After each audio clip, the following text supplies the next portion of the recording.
நமஸ்காரம்.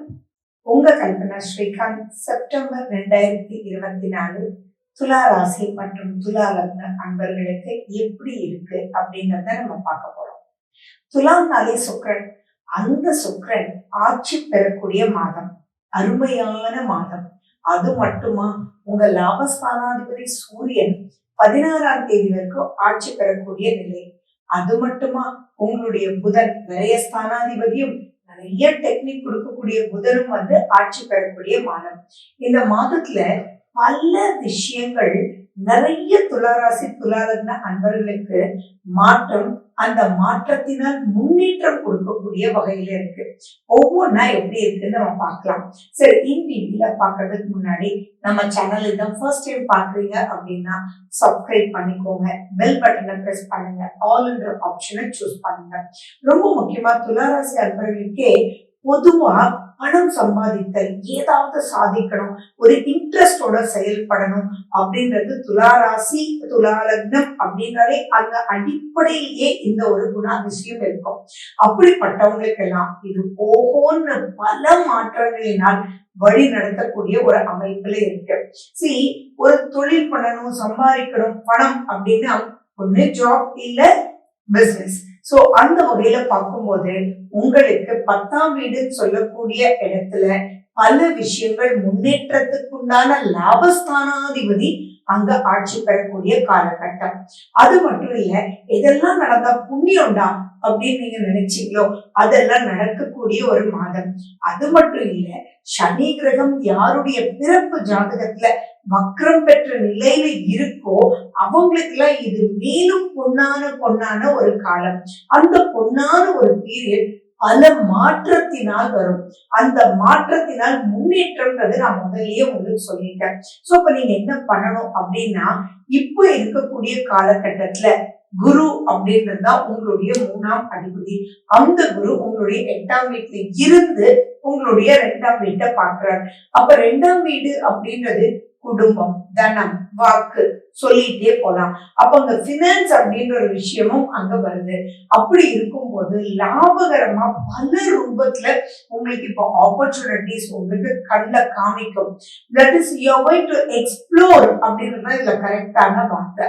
அதை எக்ஸ்ப்ளோர் பண்றதுக்கு உண்டான சான்ஸ் கிடைக்கக்கூடிய மாசம்னா இந்த மாசத்தை நம்ம என்ன சொல்லணும், இட்ஸ் ரியலி அப்ளாஸ் அப்படின்றதா சொல்லணும். இப்போ நீங்க 6ஆம் வீட்டுல வேற ராகு இருக்கு. 6ல ராகு இருந்ததுன்னா மிக முக்கியம் என்னன்னா, எப்படிப்பட்ட பிரச்சனையும் தானா முடிஞ்சிரும் அப்படின்றதா 6ஆம் வீட்டுல ராகு. அப்ப அப்லிஃப்ட்மெண்ட்டும் இருக்கு, எக்ஸ்ப்ளோர் பண்ணக்கூடிய வரக்கூடிய இடைஞ்சலையும் நீங்க மீட்டு வரக்கூடிய அமைப்புல இருக்கு. அப்ப இப்ப நீங்க என்ன பண்ணணும் அப்படின்னா, நீங்க பிசினஸ்ல இருக்கீங்க அப்படின்னா அடுத்த அடி கால் எடுத்து வைக்கிறதுக்கு இது மிக மிக மிக முக்கியமான ஒரு அற்புதமான காலகட்டம். மிஸ் பண்ணிடாதீங்க. ஒவ்வொரு பிசினஸ்க்கும் அபிவிருத்தி அப்படின்றது இருக்கும், நெக்ஸ்ட் ஸ்டேஜ் இருக்கும். அந்த நெக்ஸ்ட் ஸ்டேஜ் அப்படின்னு போலாமா அப்படின்னா 100% போலாம்.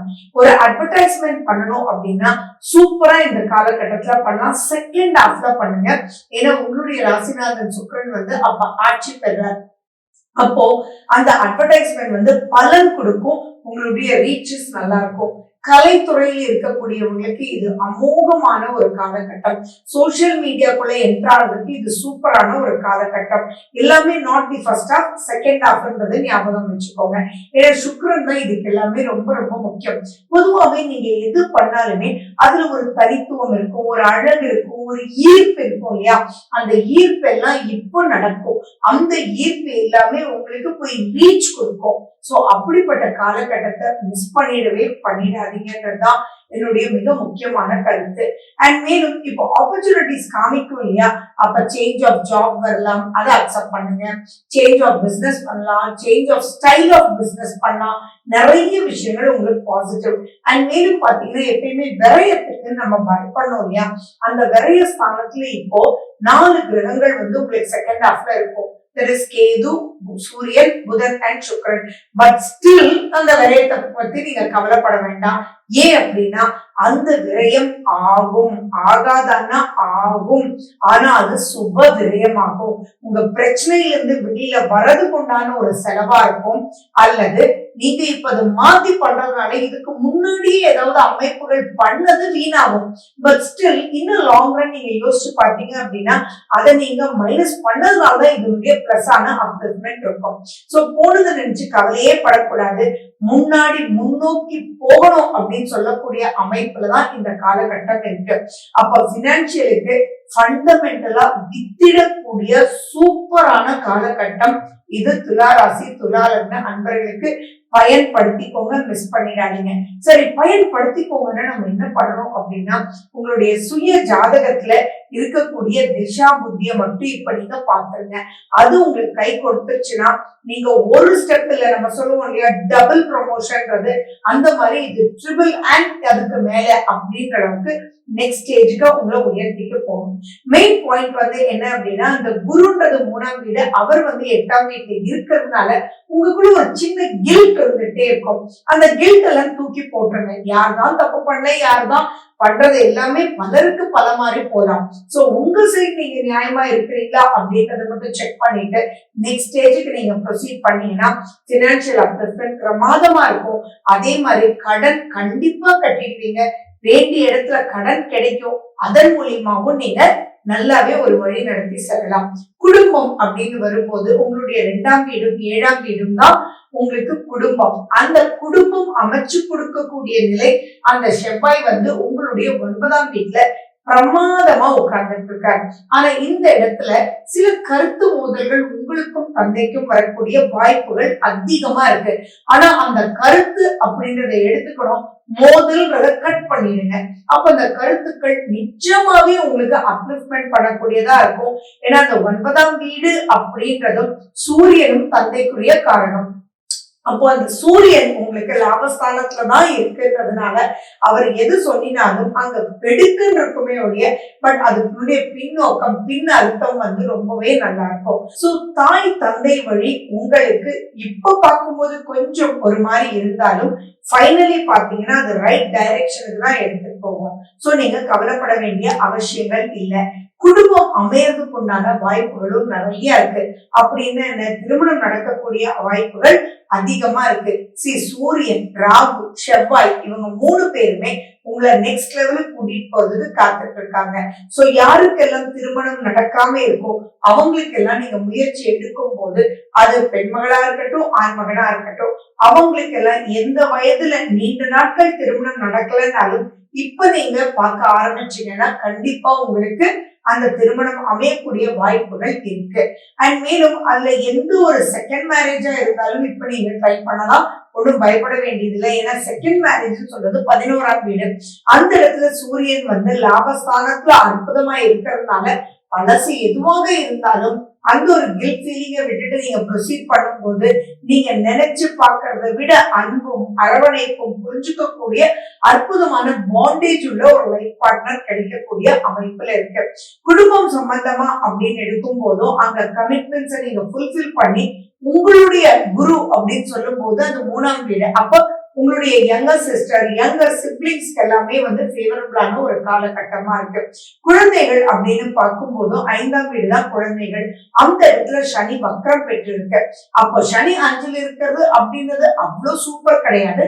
ஆனா வக்ரம் பெற்று இருக்கிறது உண்மையாவே நல்லது. அப்ப குழந்தைகளுக்காக நீங்க பண்ணக்கூடிய எந்த ஒரு விஷயமே இருந்தாலும் அது பாசிட்டிவான ஒரு செயலுக்கு போகும்.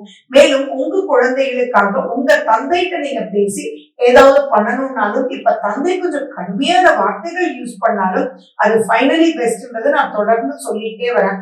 அப்போ உங்க குழந்தைகளுக்கு அது போகக்கூடிய அமைப்புகள் இருக்கு.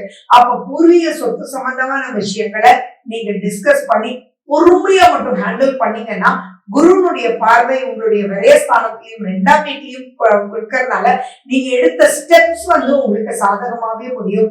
அதனால பெரிய பாதிப்புகள் எல்லாம் ஒண்ணுமே இருக்காது. சோ எந்த ஒரு விஷயத்தையுமே நீங்க மிஸ் பண்ணிடாதீங்க. நீங்க குழந்தைகளா இருந்தீங்க அப்படின்னா சூரியனும் புதனும் கன்ஜங்ஷனாவே வந்துட்டு இருக்கு. இட் இஸ் கால் புத ஆதித்ய யோகம்னு சொல்றது.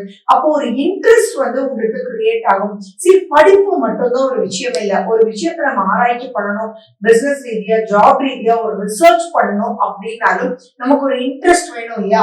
அந்த இன்ட்ரெஸ்ட கிரியேட் பண்ணக்கூடிய வகையில இருக்கு.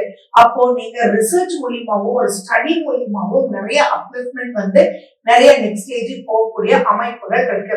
அண்ட் அகைன் நான் சொல்றேன், 12ல 4 கிரகங்கள் இருக்குன்றத நினைச்சு கவலைப்பட வேண்டாம். குருனுடைய பார்வை இருக்குன்றதுனால அது பெரிய லெவல்ல பாதிப்புகள் வராது. நீண்ட நாள் பிரச்சனைகள் கூட உங்களுக்கு ஒரு நல்ல முடிவுக்கு வரும். சோ நீங்க இந்த காலகட்டத்தை நீங்க யூஸ் பண்ணிக்கணும். அண்ட் உங்களுடைய சுய ஜாதகத்துல இப்ப நடக்கக்கூடிய தசாபுத்தி ரொம்ப ரொம்ப ரொம்ப முக்கியங்க. ஏன்னா பல விஷயங்கள் சாதகமா வரும்போது அது எப்படி இருக்குன்னு பார்த்து அது என்ன பண்ணினா ஓவர் கம் பண்ண முடியும்னு பாருங்க. சுய ஜாதகத்துல செவ்வாய் எங்க இருக்குன்னு முக்கியமா நீங்க வந்து பார்க்கணும். ஏன்னா குடும்பம், பணம், அனுபவிக்கிற யோகம் எல்லாமே செவ்வாய் சார்ந்து இப்ப பாசிட்டிவா இருக்கு. அந்த செவ்வாய் மட்டும் உங்க சுய ஜாதகத்துல பாசிட்டிவா இருந்ததுன்னா நீங்க எப்படிப்பட்ட ஒரு தேவையில்லாத சிக்கலுக்குள்ள மாட்டிருந்தீங்கன்னா கூட அந்த சிக்கல் தவிடுபொடி ஆகி நெக்ஸ்ட் ஸ்டேஜுக்கு ஸ்மூத்தா லைஃப் எடுத்துட்டு போகக்கூடிய ஒரு அமைப்பா இருக்கு. ஆரோக்கியம்னு வரும்போது கண்டிப்பா இப்ப அலைச்சல் அதிகமா இருக்கு. ஹீட் சம்பந்தமான ப்ராப்ளம்ஸ் இருக்கும், ஷோல்டர் சம்பந்தமான பெயின் இருக்கும். இதெல்லாம் வந்து நீங்க ரிலாக்ஸ் பண்ணிக்கோங்க, பாடி மசாஜஸ் பண்ணிக்கோங்க. மைண்ட வந்து இப்ப நிறைய அலை மோதும். அதாவது இது தோணும், இது பண்ண, அது தோணும், பல விஷயங்கள்.